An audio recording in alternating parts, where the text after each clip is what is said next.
مفتی طارق مسعود special. میری آپ کی درخواست ہے, میری آپ سے التجا ہے, آپ اسلامک یوٹیوب انفلوئنسر بنو.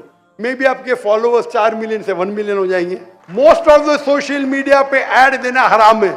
آپ کے چینل پہ لڑکیاں آ جائیں گی, چھوٹے چھوٹے کپڑے میں آ جائیں گی. ارے کیوں مجھے جہنم میں جا لے بھائی.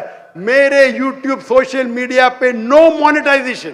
میرے حساب سے یوٹیوب سے حرام کمائی حرام ہے. اگر یوٹیوب چینل کی ویڈیو میں بے پردہ خواتین کی ویڈیوز اور کیا لکھا ہوا ہے تخریب قسم کے مواد پر مشتمل ہوں تو کیا ایسے چینل کی کمائی جائز ہوگی؟ 20 دفعہ یہ مسئلہ میں بتا چکا ہوں کہ یوٹیوب جو آپ کو پیسے دیتا ہے, جو مونیٹائزیشن پہ جو ایڈ چلاتا ہے, وہ لڑکیاں نچانے کے پیسے نہیں دیتا, کسی کمپنی کی پروڈکٹ کو پروموٹ کرنے کے پیسے دیتا ہے. وہ سمجھ رہے ہو؟ اگر اشتہار ہی لڑکیاں نچانے کا ہے, کسی فلم کا اشتہار چلا رہے ہیں, شراب کا اشتہار چلا رہے ہیں, اس کی ارننگ حرام ہے. کیونکہ ناجائز چیز کو پروموٹ کرنا, آپ چینل دیا کیے ہو کہ شراب کا اشتہار چلانے کے لیے, فلموں کا اشتہار, طوائفوں کے ناچ دکھانے کے لیے, تو ناجائز چیز ہی کو پروموٹ کیا جا رہا ہے. ایک یہ ہو رہا ہے کہ پروموٹ کسی جائز چیز کو کیا جا رہا ہے, اس کا طریقہ غلط ہے. جیسے آپ اپنی دکان میں کسی لڑکی کو بٹھا دو موبائل بیچنے کے لیے, تو لوگ اس دکان میں زیادہ جائیں گے نا. کیا خیال ہے؟ ابے اپنی موبائل کی شاپ میں داڑھی مونچھوں والا بغلیں والے بڑی بھی ہوں, اس کو بٹھا دو. آپ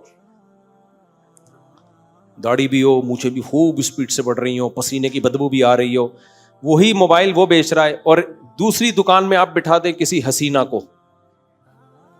حسینہ کو بٹھا دیں جو بے پردہ بھی ہو. سمجھ رہے ہو؟ اب لوگ اس کے چکر میں کدھر کو جائیں گے, کون سا موبائل زیادہ بکے گا؟ لیکن کسی نے حسینہ بٹھائی اس چکر میں ہے. تو اب کیا ہوگا؟ اب اگر کوئی وہاں سے آئی فون خریدے گا تو کیا اس آئی فون کی آمدن کو حرام کہا جائے گا؟ بھائی وہاں بھی آئی فون کے پیسے لے رہا تھا, یہاں بھی کس کے پیسے لے رہا ہے؟ آئی فون بک رہا ہے. تو آئی فون کی قیمت حرام نہیں ہوگی. یہ عمل حرام ہے کہ تو کمبخت تو نے لڑکی اس نیت سے کیوں بٹھائی ہے اور ایسے بےہودہ ڈریسنگ میں کیوں بٹھائی ہے کہ سارے اس ڈریسنگ کے چکر میں ادھر کو آ رہے ہیں. یہ عمل حرام ہے, ناجائز ہے, گناہ کبیرہ ہے. لیکن آمدن نہ اس کی حرام ہے اور نہ اس کی, کیونکہ آمدن لڑکی دکھانے کی نہیں لی جا رہی ہے. جو پیسے مل رہے ہیں وہ پیسے آئی فون کے بدلے میں مل رہے ہیں. سمجھ میں آ رہی ہے بات؟ تبھی ہم کہتے ہیں نا باقاعدہ پراپر جب تک کوئی عالم مفتی نہ بناؤ وہ مسائل بتانے کا اہل نہیں ہے. آمدن جس چیز کی آ رہی ہے. تو اب ہوتا یہ ہے کہ یوٹیوب کو جب آپ نے اپنا چینل مونیٹائزیشن کے لیے دے دیا تو وہ دینا ایگریمنٹ یہ نہیں ہوتا کہ لڑکیاں نچوانے کے لیے ہم آپ کو دے رہے ہیں. وہ ایگریمنٹ یہ ہوتا ہے کہ مختلف کمپنیاں اپنی پروڈکٹ کو پروموٹ کرنا چاہتی ہیں, جس میں شیمپو کی کمپنی بھی ہے, صابن کی کمپنی بھی ہے, خوشبو کی کمپنیاں بھی ہیں, بہت سارے ایڈ چل رہے ہوتے ہیں. تو اس ایڈ کو دکھانے کے تاکہ آپ اس کمپنی کی پروڈکٹ کو پبلش کرنے کا ذریعہ بنے, اس مارکیٹنگ کے پیسے مل رہے ہوتے ہیں آپ کو. اب اس مارکیٹنگ کا جو طریقہ ہے وہ طریقہ غلط ہے. وہ کیا ہے کہ کمپنیاں جو ایڈ بناتی ہیں اس میں لڑکیاں دکھاتی ہیں تاکہ لڑکی کے چکر میں لوگ آئیں اور شیمپو دیکھ لیں اس بہانے. تو یہ اشتہار بنانا ناجائز عمل ہے. سمجھتے ہو کہ نہیں سمجھتے؟ لیکن اس کی ارننگ حرام نہیں ہوگی. ارننگ اس پروڈکٹ کو پروموٹ کرنے کی گوگل لے رہا ہے اور اسی میں سے آپ کو بھی کمیشن دے رہا ہے. تو اس لیے یوٹیوب کی مونیٹائزیشن کی ارننگ حرام نہیں ہوگی. ہاں آپ یہ کہہ سکتے ہیں کہ ارننگ حرام نہیں ہے لیکن لڑکیاں دکھانے کا گناہ تو مل رہا ہے نا. اس مسئلے کو اب اچھی طرح سمجھیں. اگر دکان آپ کی ہے اور آپ نے خود وہاں لا کے موبائل بیچنے کے لیے لڑکی بٹھا دی ہے تو موبائل کی آمدن تو حلال ہوگی, لڑکی بٹھانے کا گناہ آپ کو ہوگا. لیکن اگر آپ نے دکان رینٹ پہ دی ہوئی ہے کہ بھائی آئی فون بیچو اس میں, اور جس کو رینٹ پہ دی ہے اس نے آپ کی پرمیشن کے بغیر لڑکی لا کے بٹھا دی, تو پھر یہ اس کا گناہ ہے, یہ آپ کے سر پہ نہیں آئے گا. تبھی ہم کہتے ہیں نا کہ آپ نے کسی کو کرائے کا گھر دیا رہنے کے لیے, اس میں فلمیں دیکھ رہا ہے بیٹھ کے, تو مالک مکان کو تھوڑی گناہ ملے گا اس سے. بھائی آپ نے رہنے کے لیے دیا ہے, یہ اس کا اپنا ذاتی عمل ہے. تو کمپنی جو اشتہار بنا رہی ہے, لڑکیاں نچا کے پروڈکٹ کو پروموٹ کر رہی ہیں, یہ اشتہار بنانا بھی ناجائز ہے, اور گوگل کا اس کو آپ کے چینل پہ چلانا بھی کیا ہے, ناجائز ہے. لیکن آپ کو گناہ اس لیے نہیں ملے گا کہ یہ آپ کے کہنے سے نہ گوگل چلا رہا ہے نہ وہ کمپنی اشتہار آپ کے کہنے سے بنا رہی ہے. آپ نے جو اس کو دیا ہے بیسک جس کام کے لیے دیا وہ کام کیا ہے بھائی؟ کمپنیوں کی پروڈکٹ کو پروموٹ کرنا. یہ کام بذات خود جائز ہے. جیسے آپ نے کسی کو اپنی دکان شراب کے لیے نہیں دی ہے, آئی فون بیچنے کے لیے دی ہے, ایک حلال کام کے لیے دی ہے. اب حلال کام وہ کر رہا ہے لیکن اس کو پروموٹ کرنے کے لیے لڑکیوں کا استعمال کر رہا ہے, تو اس میں دکان کا مالک بھی گنہگار نہیں ہے نہ وہ گنہگار ہے جس نے آئی فون اس کو بیچنے کے لیے دیا. گنہگار وہ ہے جو بیچنے کے لیے خود سے یہ غلط طریقہ استعمال کر رہا ہے. سمجھتے ہو کہ نہیں سمجھتے؟ تو یہ مفتیوں کا کام ہے کسی چیز کے بارے میں فتویٰ دینا کہ حلال ہے حرام ہے. آج کل جس کم وقت کو کچھ بھی نہیں آتا نا وہ مفتی بن کے فتویٰ دے رہا ہوتا ہے. اسی وجہ سے ہم یہ کہتے ہیں کہ کچھ اشتہارات ناجائز بھی چلا دیتا ہے گوگل. شراب کا اشتہار چلا دیا, سودی بینک کا اشتہار چلا دیا, اس کو پروموٹ, تو یہ تو پروموشن ہی حرام ہے نا. تو اس میں پھر کیا ہوتا ہے کہ آپ کی حلال میں کچھ حرام شامل ہو جاتا ہے. اس کی مثال ایسے جیسے آپ نے آئی فون بیچنے کے لیے دکان دی تھی لیکن اس میں شراب بھی بیچ رہا ہے, وہ شراب بھی بیچ رہا ہے, آپ کی پرمیشن نہیں ہے لیکن وہ بیچ رہا ہے. تو پھر کیا کہا جائے گا بھائی؟ اس میں تو چونکہ مکس سارے کام ہو رہے ہیں تو کچھ نہ کچھ پرسنٹیج آپ کو احتیاطاً, یہ بھی ہم احتیاطاً کہتے ہیں, اس میں بھی اگر زیادہ ڈیپ میں جائیں تو یقینی طور پر یہ بھی واجب نہیں ہے کیونکہ آپ نے اس کام کے لیے دی نہیں ہے اس کو, لیکن پھر بھی ہم احتیاطاً کہتے ہیں کیونکہ الگ الگ چیزوں کا کمیشن آپ کو مل رہا ہے. تو باقاعدہ ہر اشتہار چلانے کا کرائے پہ دکان تو آپ نے دے دی نا ایک دفعہ, یہاں تو ہر جب بھی کوئی چیز بکے گی اس کا کمیشن آپ کو دیا جائے گا. تو اگر شراب بک رہی ہے اس کا کمیشن تو پھر وہ تو حرام ہے. تو یوٹیوب پہ جب ناجائز آپ کا ایڈ چلے گا تو وہ آپ کی ارننگ میں حرام شامل ہو رہا ہے. اس لیے ہم یہ کہتے ہیں کہ جب آپ کی یوٹیوب کی ارننگ آئے تو اس میں چند فیصد, کوئی کہتا ہے 5%, کوئی کہتا ہے 10%, کوئی کہتا ہے 2.5%, تو ایک لم سم اندازے سے کم از کم 5% صدقہ کر دیا کریں اس میں.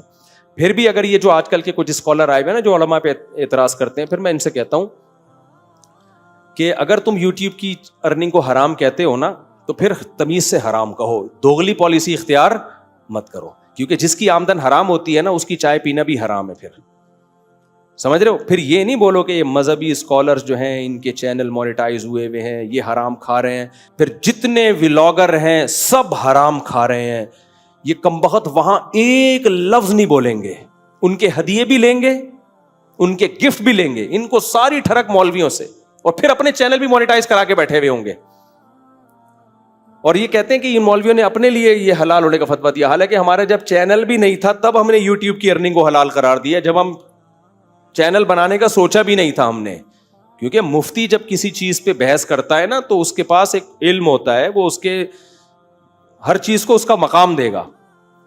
اگر اس کو حرام کہتے ہیں تو سب سے بڑا مسئلہ پتہ ہے کیا؟ ٹی وی میں جتنے اینکرز ہیں سب کی تنخواہیں کیا ہیں؟ پھر حرام ہے. کیونکہ ٹی وی اینکروں کو جو تنخواہ دیتا ہے, پیسے دیتا ہے, وہ اشتہار کے بدلے میں جو آمدن آتی ہے اس کے دیتا ہے. تو ٹی وی میں کتنے اشتہار ہیں جن میں شیمپو کی بوتل پکڑ کے داڑھی والے بزرگ بیٹھے ہوئے ہوں؟ وہاں بھی ہم یہی تعویل کرتے ہیں کہ بھائی جو ٹی وی کو پیسے مل رہے ہیں نا وہ لڑکی دکھانے کے نہیں مل رہے, بیسک چیز کیا ہے؟ کسی کمپنی کی پروڈکٹ کو پروموٹ کرنے کے مل رہے ہیں. وہ ایک غلط عمل ہے اس میں لڑکیوں کا آنا. تو پھر جتنے ٹی وی سے منسلکہ جتنے بھی جو نیوز چینل میں جو خبریں پڑھنے والے ہیں ان کی تنخواہ بھی پھر حرام ہے, ان کے کمیشن بھی حرام ہو جائے گا. لیکن وہاں یہ سب کیا کرتے ہیں؟ چپ. صرف ایک مفتی طارق مسعود ملا ہوا ان کو کیا بھائی یہ ان کے آمدن حرام ہے ان کے. تو بھائی تم ایک جگہ ٹکو نا, کسی ایک دھاوے پر کیا ہے ٹکو, پھر بولو جتنے ولاگرز ہیں سب کی تنخواہ سب کی آمدن کیا ہے؟ حرام ہے. اور میں بار بار کہتا ہوں مجھے تو اپنے چینل کا الف بے بھی نہیں پتا ہے, نہ کی پتا ہے, پاسورڈ تک نہیں پتا. میرا سارا چینل کسی اور کے کنٹرول میں ہے, سمجھ رہے ہو؟ نہ آمدن کا پتا ہے. اور یہ جو میں ولاگنگ کر رہا ہوں اس کا تو 1 روپیہ بھی اب تک نہیں مجھے ملا ہے. یہ ہے کیا, کتنے آ رہے ہیں, کتنے, کچھ بھی نہیں پتا. تو اس لیے ہماری اگر لالچ ہوتی نا تو ہم پہلے اس کو چینل بنا کے مونیٹائز کرتے, پھر اس کو حلال کرنے کی کوشش کرتے. ہمیں چونکہ اس کا تھا ہی نہیں تو ہم نے پہلے اس پہ تحقیق کی ہے, پبلک کو دیکھا ہے کہ یار عوام کو وہ چیز دو جس میں عوام کی سہولت ہو, پھر ان کو ہم نے فتویٰ دیا ہے. اس چینل تو ہمارا بہت بعد میں بنا ہے اور مونیٹائزیشن تو اور بعد میں ہوئی ہے. اب جو ایڈ آ رہے ہیں تلاوت کے دوران اس کو اسکپ کر دو بھائی, نہیں سنو اس کو.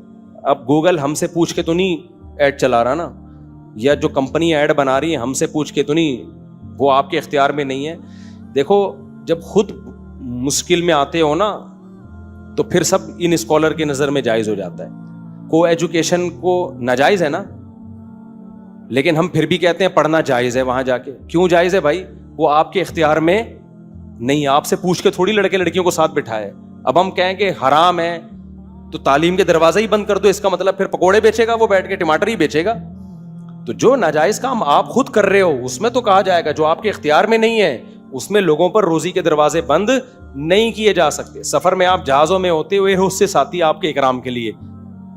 کوئی اسکالر کہے گا کہ سفر میں جہاز میں سفر ہی حرام ہے کیونکہ ایئر ہوسٹس آ رہی ہے جو کہ ناجائز ہے, تو بھائی مجھ سے پوچھ کے آ رہی ہے کیا؟ وہ کیا خیال ہے؟ تو وہ ان کے سسٹم کا حصہ ہے جو ہم تو سفر کر رہے ہیں نا. تو ایسے ہی یوٹیوب پہ آپ ایڈ چلا رہے ہو اگر پیسے کمانے کے لیے, تو ایڈ کا جائز ہونا ضروری ہے کہ جائز چیز کا ایڈ ہو. باقی نہ وہ ہم سے پوچھ کے ایڈ بنا رہے ہیں, نہ گوگل ہم سے پوچھ کے جو ہے وہ خاص ایڈ کرے کہ بھائی وداؤٹ لڑکیوں والے میں چلاؤں گا کیونکہ یہ مفتی صاحب کا چینل ہے یا فلاں بزرگ کا چینل ہے. لڑکے جن میں صرف داڑھی والے بزرگان دین ہوں گے, تو وہ ہم سے پوچھ کے نہیں ہو رہا. اگر مجھ سے پوچھ کے ہوتا تو میں جہازوں کی ٹکٹ ایئر لائنیں بھی اپنی مرضی سے بنواتا. میں اس میں ایئر ہوسٹس کے بجائے جو ہے نا اسٹیورڈ رکھتا آپ لوگوں کو. وہ بھائی جو ہے نا چائے دینے کے لیے وہ آتے, اور یہ مولوی صاحب دم کے لیے بھی بٹھائے ہوئے ہوتے ہم نے, ٹھیک ہے نا. ہماری اپنی ایئر لائنیں ہوتی. تو جب نہیں ہے یوٹیوب تو ہمارا ہے نہیں. یوٹیوب کس نے بنایا ہے؟ اب یا تو ہڑتال کر کے بیٹھ جاؤ تو پھر دنیا میں پیچھے رہ جاؤ گے, یا انہی وسائل کو استعمال کرو, اور آپ کے بس میں اس کے علاوہ کچھ نہیں.